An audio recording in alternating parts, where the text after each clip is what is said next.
Hi guys, and welcome to another episode of Kabir Considers. In this video, I'm going to react to Things Aren't Looking Great for the UK by Cold Fusion. Now, I have to say, over the last 10 or so years, I've noticed that standards have slipped quite a bit in terms of how things are run here. In the roads, there's a lot more potholes, a lot more cracks.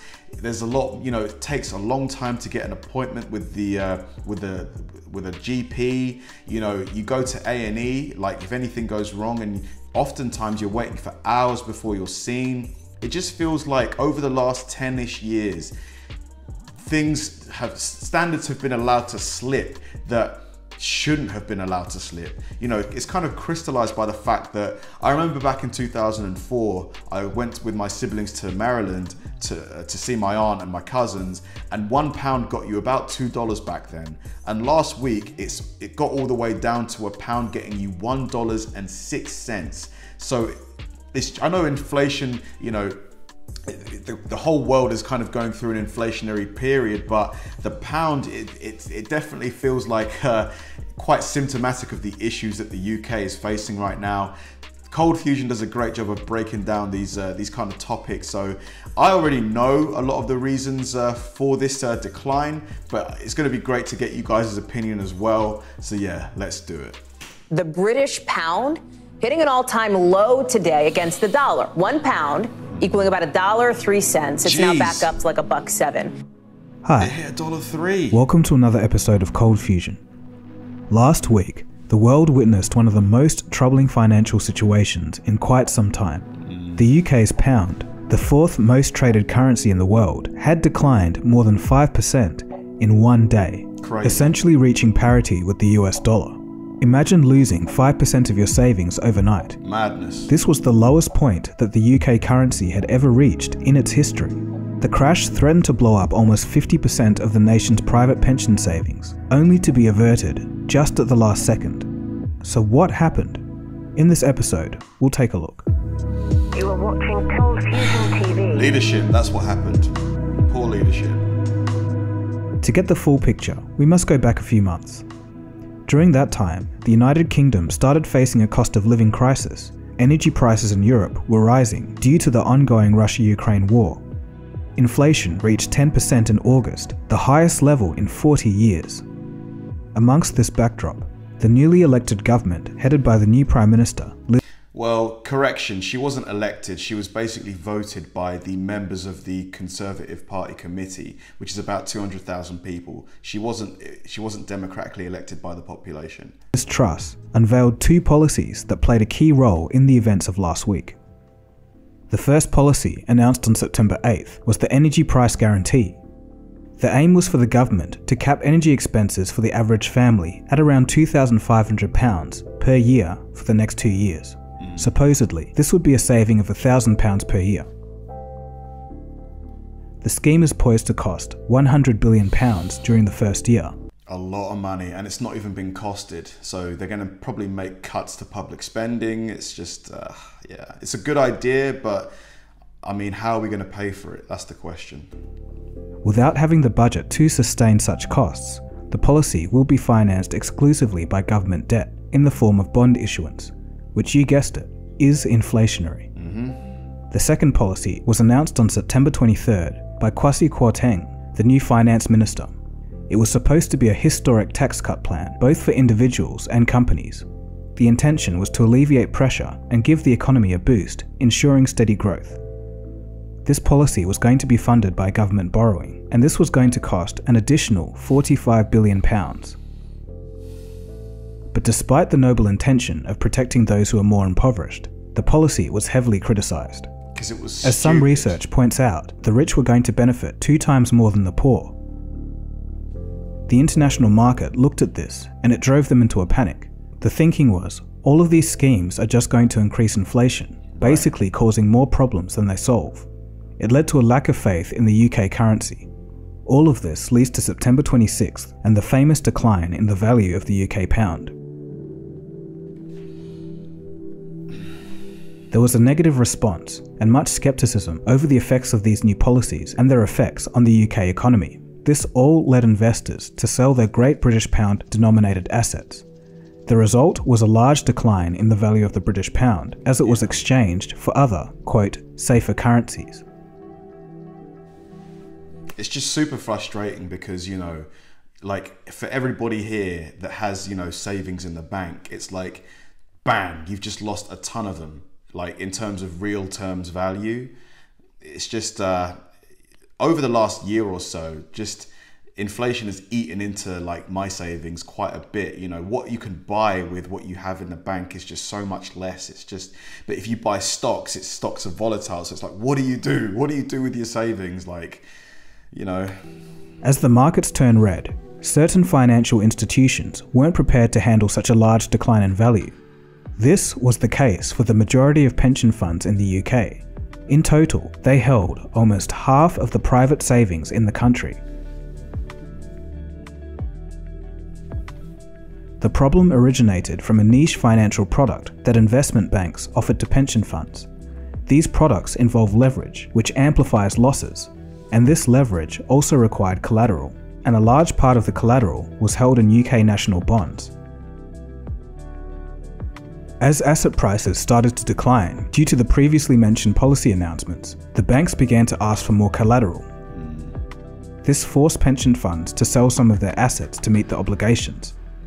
Soon, the market was full of pension funds looking to sell their government bonds as they attempted to meet their new collateral requirements. Driving the price down. With little demand and a lot of supply, the prices started to nosedive, putting the entire financial system in distress. It was the start of a doom cycle, and if it completely blew up, almost 50% of private savings in the UK would have been decimated. But a crisis in Britain's pension system is a crisis for the whole financial system. Pension funds were suddenly faced with the need to raise collateral, money that they needed to pay the companies that they had taken out contracts with on an immediate basis. So they were actually adding to the vicious spiral by selling gilts in the market as well, which then made prices go even lower. Very soon after the chaos began, the Central Bank of England was forced to step in. They did so by promising to purchase $65 billion worth of government bonds over 13 days. This essentially put a floor on the prices of UK bonds. Right. As a result, they were able to stabilise the bond market and prevent a doom cycle.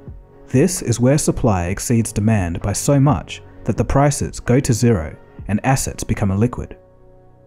As crazy as this sounds, very possibly the UK economy narrowly avoided crashing in the fashion of a third world nation. A warning from the IMF, central bank intervention, like disorderly currency movements. You would expect the combination you just cited to appear in a struggling developing country with weak institutions. I remember like watching the news when this happened. You know, I was editing at the time, and I think someone from the American Fed basically advised financial discipline, that the UK should exercise financial discipline, and it was just, you know, I was quite embarrassed by that. It was like the UK is meant to be looked at as one of the gold standards in terms of how to, you know, run a country financially. It's like a lot of the decisions that have been made by our leaders recently have just been like really like not thought out properly. Like, what are we doing? So, with the help of the Bank of England, the crash seems to be averted for now. As of the production of this video, the British pound has recovered to its previous levels, and the bond market slowly stabilised. But with that being said, the UK economy isn't out of the woods yet. A currency plunge followed by a mortgage spike, and now a threat to the very plumbing that sits beneath our economy. What happens next is anyone's guess. Inflation rages on, and there's still an air of encouraging businesses and individuals to spend more, pushing up demand, adding to inflation.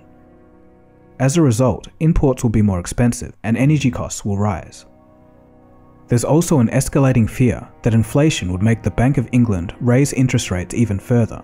In fact, Andrew Bailey, the governor of the central bank, affirmed that they will, quote, not hesitate increasing rates by as much as needed. This will in turn make borrowing more difficult for businesses as well as regular people. The mortgage market is familiar with this pain. Yeah. Since the whole debacle, mortgage lenders have withdrawn 40% of their new and available mortgages from the market, while at least 20 providers have extended their fixed rate programs.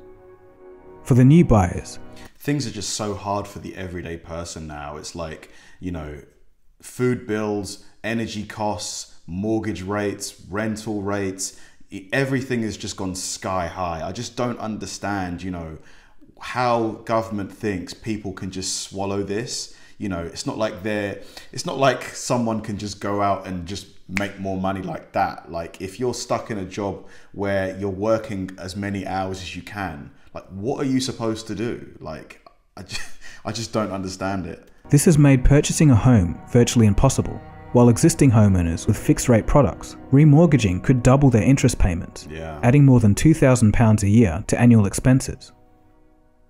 In the UK, 40% of all mortgage dollars are interest-only arms that will reset in January to around 4%. 40%! Can you imagine how upside down the UK economy is going to be when people have to spend 3 and 4 times more to keep their home? As for the UK government, they've panicked and already reversed the tax cut policy. Admitting failure after all of this commotion and after just being sworn in is a terrible look for the current administration. The panicked price spike in the UK bond market has also cooled, so is the worst over? No. Markets are calmed for now by the Bank of England's £65 billion band-aid and a report that Prime Minister Liz Truss will consult more widely on her bonkers plan to borrow money to cut taxes for the rich. But the market's desperately hoping that the lady is for turning. Meanwhile, so much money is flowing out of the London Stock Exchange, the FTSE is again getting close to losing its position as Europe's biggest stock market to France. What this country needs is a general election. We need to vote in the people that we think, the population thinks, will do the best job. You know, that's what we need. But unfortunately, there isn't going to be one for another 2 years. So, yeah. So it's not just the UK that's in trouble. There's a lot going on in the financial world right now, and I do want to make episodes on a lot of these, but I'll summarize it here. To start, 2 major financial institutions are in trouble, Credit Suisse and Deutsche Bank, and their stock prices have recently fallen by 40%. These are international systemic banks with $2.7 trillion in assets between them. Big boys. These institutions are linked to other critically global financial institutions.